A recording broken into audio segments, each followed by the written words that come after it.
10% d'éthanol.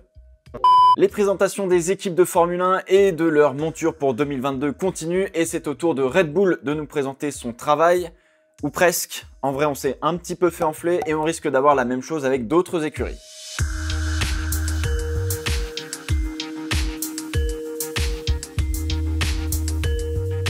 Le troll ultime a débuté donc sur la présentation de la voiture. Red Bull nous a purement et simplement présenté une show car repeinte dans ses nouvelles couleurs. Alors depuis l'annonce de la nouvelle réglementation, la FOM, la Formula One Management, a construit ce que l'on appelle des show cars. En fait, ce sont des voitures qui reprennent la forme de ce que pourrait donner la nouvelle réglementation.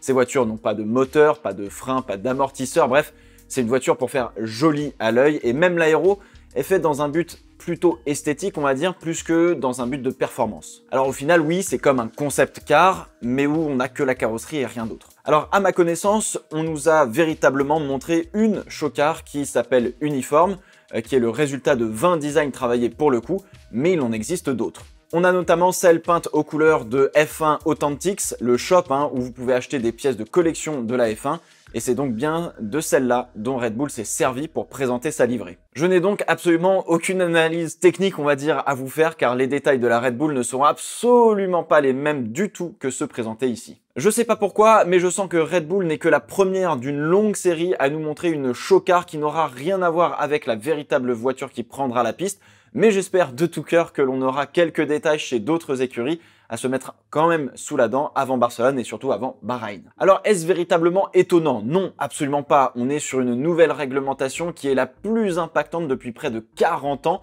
Autant vous dire que si je devais présenter une voiture, je ferais exactement ce qu'a fait Red Bull.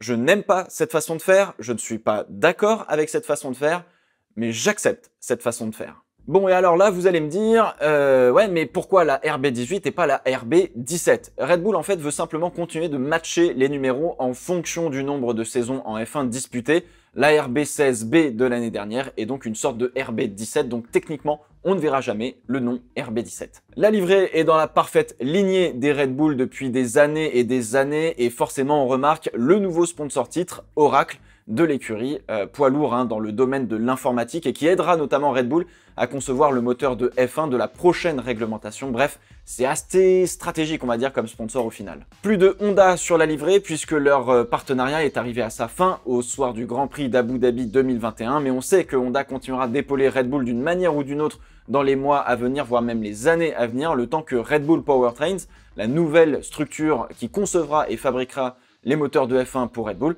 soit parfaitement opérationnel. Et tout cela est discrètement, on va dire, apposé sur la voiture puisqu'on a le logo HRC, Honda Racing Corporation, sur l'arrière de la voiture. Donc oui, en 2022, malgré le fait qu'officiellement ce ne sera pas un moteur Honda dans la voiture, ce sera quand même un moteur produit, assemblé et entretenu par Honda.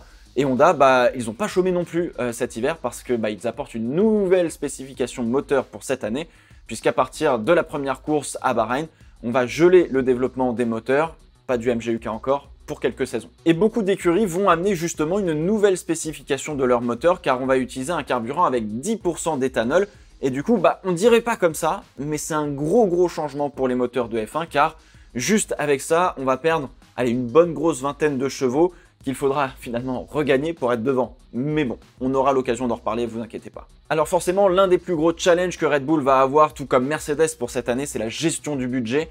Avec le budget capé, en fait, ils ne pourront pas dépenser ou ils ne pourront plus dépenser de manière outrageuse pour avoir plein de pièces de développement, etc. pour la performance de leur voiture. Et alors ça, c'est sans compter le nombre d'heures en soufflerie et en simulation de mécanique des fluides, la fameuse CFD, qui est plus faible pour les meilleurs du championnat de l'année dernière par rapport à ceux qui finissent plus bas dans le classement. Il faudra donc être méticuleux dans le choix du développement tout simplement et il faudra absolument que chaque amélioration fonctionne. Comme annoncé par Verstappen, le retour du numéro 1 en compétition est bien apposé sur la Red Bull. On avait vu l'apparition du numéro 1 sur la voiture de Lewis Hamilton en essai libre à Abu Dhabi en 2018, vous me l'aviez fait remarquer dans la vidéo des actus de l'hiver. Mais aucune fois le numéro 1 avait pris part à un Grand Prix depuis Sébastien Vettel en 2014. Il faudra donc attendre de voir la voiture prendre la piste pour de vrai et je reconnais que je suis très curieux du retour des pilotes sur le comportement et la manière de piloter ces nouvelles F1. Donc bon, faut prendre son mal en patience.